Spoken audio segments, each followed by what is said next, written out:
Hello, model railroaders. John back with the 16 by 8 river layout. This is a final update on the road portion of this layout. I finished it now all the way around. You probably about 3-4 days ago saw the video where I did just this half. Um, it does take a lot of time to sit and cut these pieces of foam out to get everything to fit. You can see all the little lines and seams of everything. You know, I mean, this stuff, it takes a lot of time to get that stuff perfect. And it's not perfect, but I have to, once I sculpt the mold it, then it'll look more like natural ground and cliff sides and things like that. But right now it's pink foam. It's kind of funny to look at. So, but anyways, it just took me a lot of time cutting this stuff and planning it. And gluing it. You know, you have to set weights on it to get it to glue really good. So anyways, that's what I finished, and I don't even know how many hours I got into this whole road here, because this part back here with this little tiny tunnel wall or tunnel hill, which is removable, by the way, that took me probably 5 days. And then this part over here took me probably about 3 days, I suppose, to do that. It's mainly the cutting and making templates for the foam to cut it. So, and then angling it and all that stuff like that, just a bunch of things like that. So anyways, the next step of this will be, I'm gonna have to, once I glue some of the little tiny pieces, it's going to be Sculptamolding the whole thing. It's got the majority of it. There may be some exposed pink, but the majority of it's going to have a thick, kind of a thicker coating of Sculptamold and a little bit of plaster, whatever I have enough of. So, and I do have to use a little bit of silicone caulking in here too to fill up some of the seams, like in the roads and things like that. So, but that I'll do all that at the same time. Not positive if I'm going to do that first or if I'm going to do the lower level here. The lower level, I'm really still trying to decide what I want to do. If I want to put a little city in, little tiny city in here, or if I want to put a kind of a big factory like that craft factory I got and have an exit ramp coming off that little highway going right to it.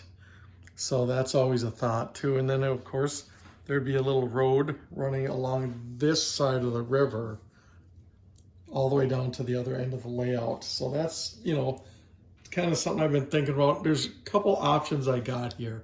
I just don't know, and I don't have to make up my mind on that right away. I can start with doing the Sculptamolding and plastering and stuff like that. And I may even do a little plaster clothing on certain areas just to get some of the slopes the way I want them. So, but then really the next thing before I do ground cover after Sculptamolding is starting to paint some backdrop. And that's going to be the part that's scary to me. I don't mean literally scary, but it makes me nervous to do it. I got to, first step, I have to paint the hill. And then after that, I got to paint the tree line coming down. The tree line I'm not so worried about. I'm just going to use a couple shades of green. I'm not going to try and blend exactly the color of my trees. I'll try and get them as close as I can. But the tree lines I'm not too worried about. They're basically just a lot of little points and things like that. The hill, I'm more nervous than making the hill to get it to look somewhat authentic, because that could really look terrible if it doesn't look good. I don't want just points. They got to be natural looking. So kind of like how I've got that hill back there. I think that once I Sculptamold it, it's got just a nice natural downwards flow to it. That's kind of how I like when I make hills. You can see over here, I did the same thing. As it goes down to the water, it does it all the way down to the bottom here, and it just kind of works its way up. And that's going to look great once I pack that in with trees. But again, there, same thing. I got to start painting backdrop down into this, and then going back uphill, and then some kind of water add-on for where the river is going to be. So I got a lot of work ahead of me for that stuff, and I'm going to have to do some more practice painting before I really hit the wall good. I mean, not that I can't redo it if it doesn't look good on the walls, but the nice thing about the tree part of it is I think the majority of my pines are going to cover up a lot of the trees. You're just going to see the spikes over the tops of the trees. So, and I did kind of make a lot of my trees, I didn't make super jumbo tall ones. Most of my trees, I would say, represent, in scale, I would say probably anywhere from 9 to 10 feet to maybe 20 foot, you know. And then of course I've got still 150 of my larger ones from my original style, which I'm going to re-flock those in the same color I do the other ones. That way I can have some tall ones sticking out in different places too. So, and plus I can make more if I need to of those. But I've got 550 made, I think I mentioned in the other videos so far.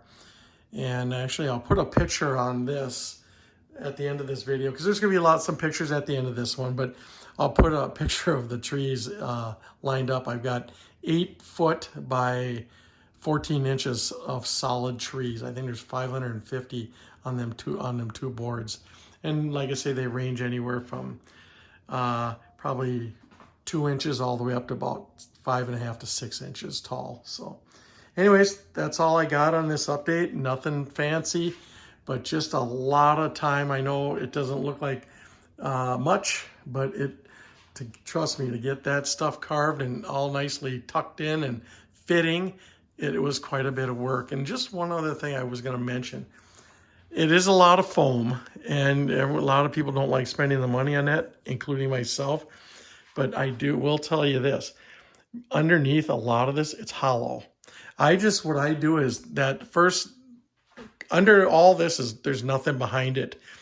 This is the first layer of solid all the way back, all the way around the entire layout. And even under this base here, it's hollow. Some of these little pieces, they're only about 3 inches deep. What I've done is I take some of the foam and I just make these little stands all underneath the foam, and I just glue them. So, I mean, they're just as strong as having a whole layer of the foam. So, and then it saves you from using massive amounts of foam. So, and I did the same thing behind that hill. Now that hill there is my old hill that was in that corner already. I just had to shave the top to get that, actually that top layer right here is sitting on it. That's what's supporting it back there. It's even still got the grass on it from when it was sitting there. Unfortunately, I was not able to use the hills here or the one over there because these went too far back. So, but I kept the hills. I may use them somewhere else. I just don't know yet. So, but that's the only thing that I just wanted to mention to you guys. You don't have to have solid chunks of foam, solid all the way through, just so you can make things hollow underneath. So anyways, that's all I got this time. Let me know what you think. The road is complete. I think it looks good. Watch the pictures at the very end, or even just skip to the end just to check them out if you want to see some good, nice close-ups of it and some high level on top view.